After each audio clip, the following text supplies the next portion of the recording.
Hello everyone, how's it going? Elliot here again. Hello everyone, how's it going? Elliot here again. In today's video, we are going to be checking out what is in my toolbox, which is a video that I can't imagine many people have done, but you have all asked for it, so this is the video. You might be able to tell that there's a slight difference between this setup and the last one, and I just haven't ironed this sheet yet, so just bear with me for that. But basically, I have now moved. And me and my friend Blake, you can check out his channel in the link in the description below. I had to put up this new kind of backdrop because I've now moved into a flat with my girlfriend. And yeah, so this is what we're dealing with. Under this is a white wall. And I thought, oh, actually that doesn't look too bad. What a waste of money. Recording? Yep. So what I'm going to be doing is putting up a backdrop because as you can see, I've moved into a new space. I went into a fabric factory and bought some cotton. Now this isn't going to be ideal. Ideally you want some vinyl where you're not going to see any sort of creases and everything, but I'll iron these out and it'll look fine. And then I bought a pole from B&Q.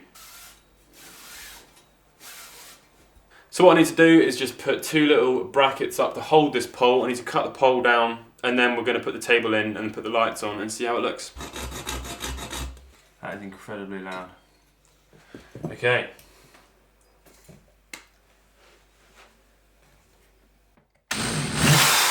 Whoa.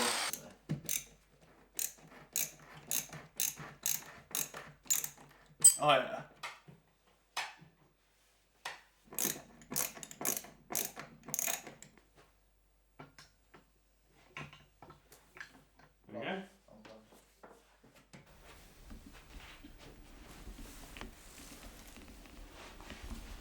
I will iron this and it'll look alright, and then I'm planning on getting some vinyl and vinyl won't crease as much, so yeah, but until then you're going to have to deal with this practically bed sheet. So yeah, what's in my toolbox?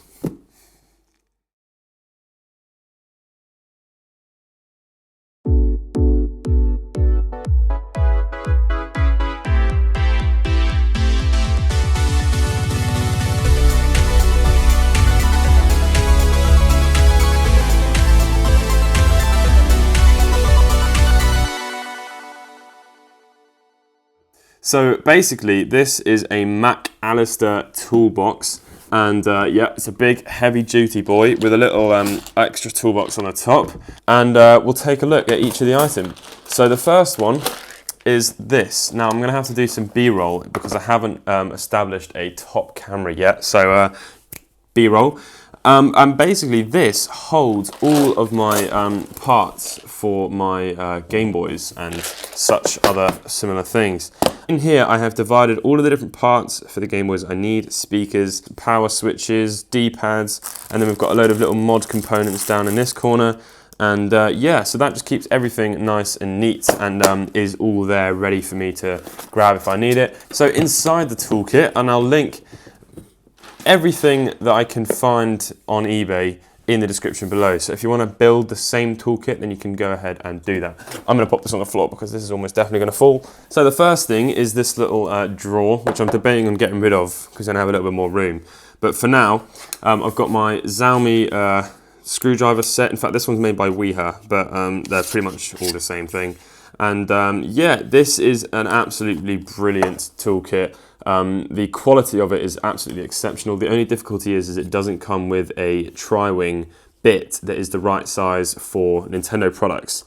So I had to change mine out with one of the other ones that I already had. But other than that, I can't fault it. This screwdriver here is like a really lightweight little aluminium thing. And the bearing that is on the top, or whatever that is, to make it like so you can do that, is just absolutely exceptional and super smooth and just makes the whole process bloody easy. And then I've also got a ruler. It's a shatter resistant one from WH Smith. And then I've got two knives, and then I've got some more knives in here, but I don't really use knives as much anymore. And then I've got a single Q-tip in here, which I have no idea why that is there. We have another little divider piece thing here. Now this just holds little bits and bobs in here. So I've got all of the Game Boy screws that you need. Tri-wings for the outside. These screws are for DMGs because the inside Phillips ones of those are a bit bigger. And then I've got pocket and Game Boy Color and Game Boy Light screws on here. And then I've got screws for the cartridge slot, RF shield, whatever that is. And then I've got power switches and buttons and touch sensors and other various bits and bobs in here. So this was more so just to really kind of hold everything together in one place. Moving on down a little bit further, and I have myself some gloves. Now, I was told to get these gloves because some of the stuff that I repair and refurbish is just grimy, and these are large, powder-free, 100 gloves, clear disposable and suitable for food use. Nothing too crazy, but I just thought I'd show you those. There goes the toolkit. Got some isopropyl alcohol. The stuff that I use is 99.5% alcohol. And along with this, the only other main solvent and solution that I use, it's not really a solvent, is Mr. Sheen. Although a lot of people recommend to use WD-40 as well. So they're the three kind of chemicals that I would recommend keeping in your toolbox. To go with that, I've also got a wad of microfiber cloths because you can't ever have too many of those. I buy like loads of these from B&Q, which is just a kind of Home Depot store in the UK. Definitely recommend those. And I've also got some gloves that are like cut resistant for taking off your crusty polarizer films and stuff like that. So yeah. And lastly, this is where it gets down to the kind of more technical part. Now I've got a toolkit within a toolkit, and this was my original toolkit, but it got a little bit cluttered, so I had to change it up. So I've got some cotton buds. These ones are Johnson's cotton buds. Now, this isn't sponsored or anything, but Johnson's cotton buds are pretty good. In fact, they're not actually great because this middle bit is like cardboard. So dipping it into isopropyl and it weakens, but you can get ones that are like plastic middle bits. I'd recommend those. We've got some capped on tape. We've got some wire to go with that, nothing too crazy. I've got some rubber belts for Walkmans. I've got myself a little multimeter. Thank you very much, Sean, for the multimeter. And then I've got another knife. This was made by Magnuson, and it's just like a knife for removing polarizer films. We've also got some flush cutters. Again, pretty self-explanatory. And a solder sucker. Nothing too crazy. Some solder. Game bit screwdrivers. These are some pretty cheap ones, but you don't really use them too often, so they're just quite important to have. This is a Colgate toothbrush. That's just to clean bits and bobs. We've got some really, really thin needle nose tweezers, and I've also got ones which have a slight taper on them. I've got my scissor collection. So these ones are some glasses. Now these look absolutely excellent, if I do say so myself. Hello. And yeah, they just fold out, and you've got some scissors. You guys know that I like my scissors, so yeah, scissors. I've also got, better put these back on again. I've also got some plastic scissors because some days I'm not allowed metal scissors. And then I've also got my zebra print metal scissors. So yeah, they're for, you know, fun time Fridays. And then I've got some cartridges for my label thing, which is in my intro. And then I've got some replacement blades for the knife.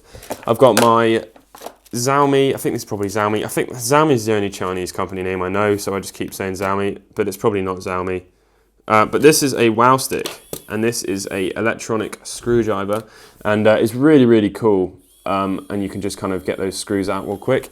But it doesn't have a lot of power behind it, and I've used it for quite a long time, and that is the conclusion that I come to. It's fantastic for screwing things out of plastic and whatnot, but it just doesn't have a lot of power behind it, and you have to have full batteries in order to get anything back in. But it also comes with this, which is like a little tube, or 3 tubes actually, filled with really, really high quality bits that you can use on the end of those, and then obviously you can interchange those with your other toolkit. Happy days. I've got myself a little tape measure as well, and this is a kit for taking apart cameras.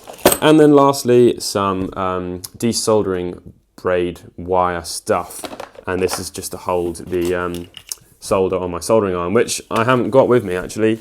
So yeah, I can't show you what the soldering iron is, but I'll leave a link to it in the description below. That's pretty much it then, really. That is my toolkit. Nothing too crazy going on. You know, I haven't got really bespoke tools besides the camera one. All of this stuff you can pretty much buy at any shop you want. I'll link it on eBay, so it's just a little bit easier for you if you want to go ahead and buy it. But yeah, taking apart Game Boys and repairing them doesn't require a lot of tools. It might look like a lot, but really you can do everything with some Q-tips, some isopropyl alcohol, a tri-wing, and a Phillips screwdriver. So you don't need a lot to repair Game Boys and get into repairing Game Boys. So hopefully this has been quite insightful for you. When you want to start getting into modding and bits and bobs like that, that's when you're going to need a few more little bits. I hope you have all enjoyed this video. This has been a requested video, and I thought I would, show you guys that I'm reading comments. You all really enjoy the mixing batteries joke, but I do read a lot of comments. So yeah, this is one that you have all asked for. Hope you've enjoyed, and I'll catch you in the next video. Peace. It's quite hard to get out of here.